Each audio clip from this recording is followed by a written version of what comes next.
David, we're going to start with you. Look, difficult news for Trent Alexander-Arnold. So it means that with 3 recognised right-backs in that squad already, does Gareth Southgate then go for a defender, or does he mix it up and go for Lingard or Ward-Prowse? Yeah, there are big dilemmas for Gareth Southgate, and that's why he's paid the big bucks to make these big decisions. We won't know until after Sunday's final friendly against Romania, as far as Gareth Southgate and the FA are saying. Maybe they'll have internal discussions and make calls before then. But it's going to be a real tough call to make. England are quite well stocked defensively. However, there is still that doubt over Harry Maguire. At right back, England have options because, as we've talked about so much, Trent Alexander-Arnold was one of essentially 4 right-backs. However, he wasn't in the squad really for his defensive capabilities, so that takes your mind to midfield.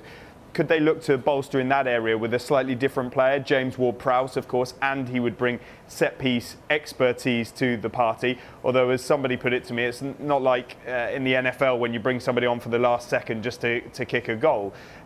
Or do you go more forward-thinking with somebody like Jesse Lingard, Ollie Watkins, and bolster in that department? Personally, I'd love to see Jesse Lingard in there. He has the 2018 World Cup experience under his belt. He's 28 years old now. He finished the season, second half of the season, on loan with West Ham from Manchester United in spectacular form.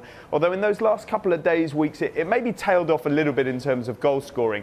But he'll also be a really good traveller. He's a great spirit, character to have in the camp. He's very popular among his fellow teammates, and for that reason I would love to see him there. I wouldn't complain at James Ward-Prowse, and I'd be interested to see where Jordan Henderson and Harry Maguire are at fitness wise, because that could influence Gareth Southgate's thinking. Yeah, David, you mentioned the question mark over Harry Maguire's fitness there. So, Michael, do you think that would make someone like Ben Godfrey perhaps the sensible option? Possibly, Joe, but I actually like Ben White, and I think it says a lot about how much faith Gareth Southgate has in Ben White that he played him in midfield. Now, Gareth Southgate was a huge fan of Eric Dyer. Eric Dyer didn't have a great season for Tottenham Hotspur. He wasn't the only one who didn't have a good season, but he's lost his England place. He was a starter for most of England's qualification games. If Gareth Southgate looks at Ben White as someone who can play in defence and in midfield, there could be a possibility he might get that place over Ben Godfrey. I agree with David. I'd like to see Jesse Lingard. I think, you know, he played a huge part in West Ham, just getting over the line to secure European football. He's got that pace to beat players. We know Raheem Sterling and Marcus Rashford have that, but they're not in the greatest bit of form at the moment. I like James Ward-Prowse as well. If we have one more substitution, Jack Grealish, I think he's going to have a great tournament. He's going to get fouled a lot. If we've got one more substitution, I know David mentions the NFL, but we talk about fairy tale stories, great England stories. James Ward-Prowse could be one. He's phenomenal at set pieces. So, as we say, Gareth Southgate is paid the big bucks for those decisions. But yeah, Ben White impresses me greatly. If it comes down to him or Godfrey, I'd probably go for him. And there's a lot of debate as well, guys, around who will work best around Harry Kane. We could go on for a while on this one. Grealish, Foden, Mount, Rashford, Sancho, Sterling. It's quite a list, but maybe state your cases for where you think Kane will be most potent with those around him. David, let's come to you first. Well, it's really interesting to see, John, how Kane's dropped back into a deeper lying role in very effectively this season for Tottenham, and to an extent when he's played for England as well. And that accentuates the importance of players who can run beyond him. That would have favoured somebody like Ollie Watkins, but it doesn't seem that he'll make the final cut now. He of course, hasn't made the 26. So will he come into that consideration that we're talking about there? I'm not so sure. I don't think Jadon Sancho has been talked about enough in the picture over the last few weeks, really, because he has hit some incredible form for Borussia Dortmund, and he is playing at the elite level, Champions League and one of Europe's top divisions. Maybe because he's not been in the Premier League, he hasn't been focused upon quite as much as somebody like Phil Foden, of course, getting to the Champions League final. Mason Mount, who can run in beyond as well, Champions League winner. One thing that would act against Jesse Lingard is that Gareth Southgate is pretty well blessed with options in that part of the field, and Grealish, as you say. It's $1 million question. Yeah. I think Sancho might not start, but he may come into the tournament as it goes on. I think Mount's going to be an absolutely integral presence in there. I'm going to put this one to Bridgie. David, that's not fair. He's not fit. Look, we talk about the runners. I mean, it's quite funny how Harry Kane gets criticised for dropping back. He's won the Premier League's Playmaker Award. It's just ridiculous. We've got pace as well, you know, Sancho. My only concern with maybe Phil Foden, who I absolutely love, he's just lost the Champions League final and he's played non-stop recently, so that might allow Jadon Sancho to feature a little bit more. Be interesting to see how Gareth Southgate uses them. But what options he's got, what phenomenal options. It's so exciting. Yeah, another thing that's up for debate and will be really interesting to see is what shape England ends up going for against Croatia in their Euro opener. It was a back four that started against Austria. What do you think is the likely shape? Michael, we'll come to you first this time. If there's no Harry Maguire, I mean, I would probably say Gareth Southgate will go over back four, maybe Pickford, Walker, Stones, Mings, Chilwell, Rice, potentially Bellingham. I can see it. With Mason Mount, Phil Foden. I can see them starting Phil Foden, although I just said about the concerns. Raheem Sterling, although he's not had the best of seasons for City, Gareth Southgate trusts him, and rightly so for England, and Harry Kane. That's what I could possibly see against Croatia. Yeah, Bridges mentioned it there, David. Jordan Henderson, we know, hasn't played for over 3 months, so he's being nursed back from groin surgery. And Gareth Southgate, speaking glowingly of Jude Bellingham, says he's not just here for the experience. Begs the question, will he start against Romania? There's a narrative coming out of the England camp and Jordan Henderson on social media sort of projecting this message that he's ready and raring to go, but he hasn't played since the 20th of February. He's been back in training, but that doesn't replace real match fitness. Jude Bellingham has been playing at an incredibly high level for Borussia Dortmund. We saw that in the Champions League against Manchester City. He won the German Cup as well. He's an old head on young shoulders. He's showing maturity way beyond his tender years. We must not heap too much pressure and expectation on him. He's a wonderful talent, and I think he would take to it very well. I don't think it would faze him. I think there's a very good chance now he starts in that first match, especially with this sort of nagging suspicion, and you're seeing bits in the newspapers this morning that Jordan Henderson's a real doubt going into this tournament, Harry Maguire too. That makes me think that Bellingham stands a really good chance, and I think he would be more than capable of excelling on that stage. And just back to one of Bridges' points about the formation, I wonder if Maguire, if he doesn't make it, if Gareth Southgate decides to rejig that defence with three at the back, maybe Kyle Walker on the right side of somebody like Stones and a Shaw or a Mings, because that central solidity, especially if Jordan Henderson isn't there. There have even been fitness doubts about Calvin Phillips with his shoulder. Might be all the more crucial if there's a bit of thinness in central midfield. And gents, I think it's fair to say someone like Jude Bellingham, as well as Trent Alexander-Arnold, they'll clearly need support in the coming weeks for different reasons. Naomi Osaka's withdrawal from the French Open, just another reminder of the impact of mental health in sport this week. David, the media, they can put someone on a pedestal one day, pull them down the next. Both can put unbearable pressure on people.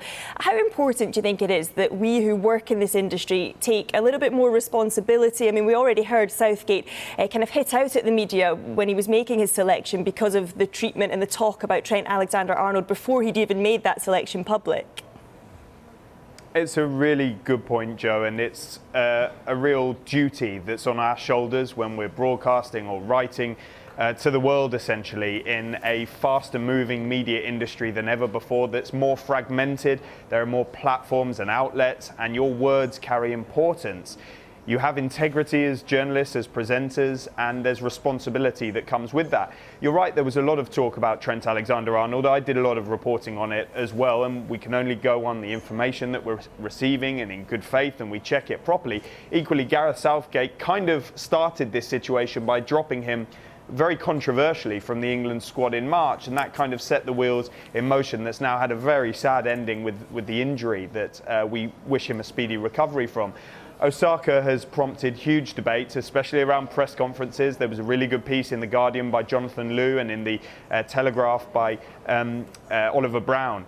And it raises some pertinent questions. How important are these press conferences? These are not elected politicians who we're scrutinising here. They're people who have been put in front of us to play sport, and suddenly they're being dragged in front of us and we're grilling them. And when they're in high-pressured environments where they should just be focusing on what they're actually being paid to do, you could say.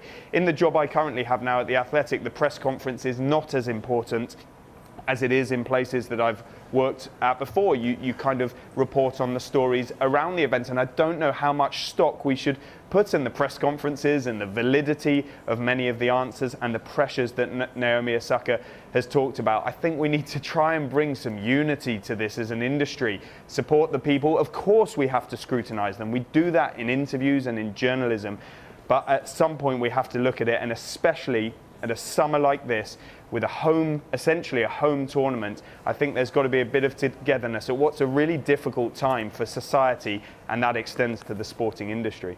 Michael, it's a really powerful point that David makes there.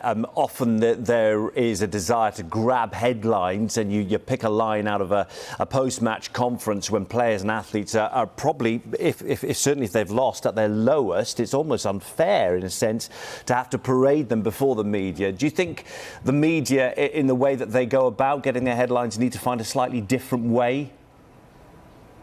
Yeah, I mean, it raises such big talking points. I mean, we talk about tennis. I mean, we covered this on Sky Sports News recently. I remember a Polish tennis player, Hubert Hurkacz, in a tournament. He walked into the press conference. The press officer said, "Has anyone got any questions for Hubert?" And it was embarrassing for him, really embarrassing. And there were journalists in there, and not one person had a question for this tennis player who'd just come off a court and had won. How was his mental health when he walked up after that? What, am I not good enough for one question? That is not good enough. Now, I'm not a tennis journalist, I'm not a tennis correspondent, but I'm reading articles and they're saying tennis has to do more. What do I have to do more when I go to a football press conference? A lot of football press conferences, as David will tell you, it's a bit like Prime Minister's questions. They already know the questions. They already know what answers they're going to give. It can be quite robotic. What we need to do is care. We need to talk more. Everyone needs to talk more. And this is what I like about Gareth Southgate. This is why he'll be protecting these players. People can question his tactics, his squad selection, his lineup. But what we can never question with Southgate is his care he gives to players, the real togetherness he has with this England squad, even the unicorns, the inflatable unicorns a few years ago. You know, it was great bonding. These players, they'll be sharing life experiences and anxieties. They might be young, but they're naturally different characters. Success isn't a given, it's earned. And that's what this squad will have drilled into them. And David, Michael touched on it really well there about Southgate and the way that he handles his squad. He's obviously experienced incredible scrutiny himself from the press back at Euro 96. How much can we praise his approach since taking on the role? I mean, things like inviting the media for press days and kind of opening up his squad to the media to go and chat to them all. Joe, this is vital, and I had the privilege of reporting around the England camp with Rob Dorset from Sky at the 2018 World Cup. We were in and amongst it the whole time and got a really good glimpse of how Gareth Southgate and the FA works, and I would say that they are the gold standard at the moment. Those press days, which have been a lot more difficult now in the COVID era, but also mingling between the journalists, the players and staff. We had the darts tournament in Repino, where England were based at the 2018 World Cup. We had journalists freely talking to players and staff members before press conferences. The FA, Andy Walker there, their head of comms, have done a really good job in trying to engender a good spirit between the media and the England camp, and it has worked. And I think, you know, Bridgie mentions tennis and Wimbledon. At Wimbledon, the players come in from one room, one side, virtually unannounced, the media from another. It's almost gladiatorial. You don't meet them before, you don't speak to them after. And it's almost like they're there to be shot at a bit, which shouldn't be the way. That's why people need to sort of unify. And what you said there about Southgate's techniques, I mean, he's worked with psychologists and for a number of years with the England camp and him personally. That seems a really good way of doing things and preparing the players. We don't need this culture of fear, which has often been the case between England players, staff, camps and the media in the past. A sort of togetherness between the media and the squad could actually prompt a better atmosphere. We saw that in 2018 and I hope we see it again this summer.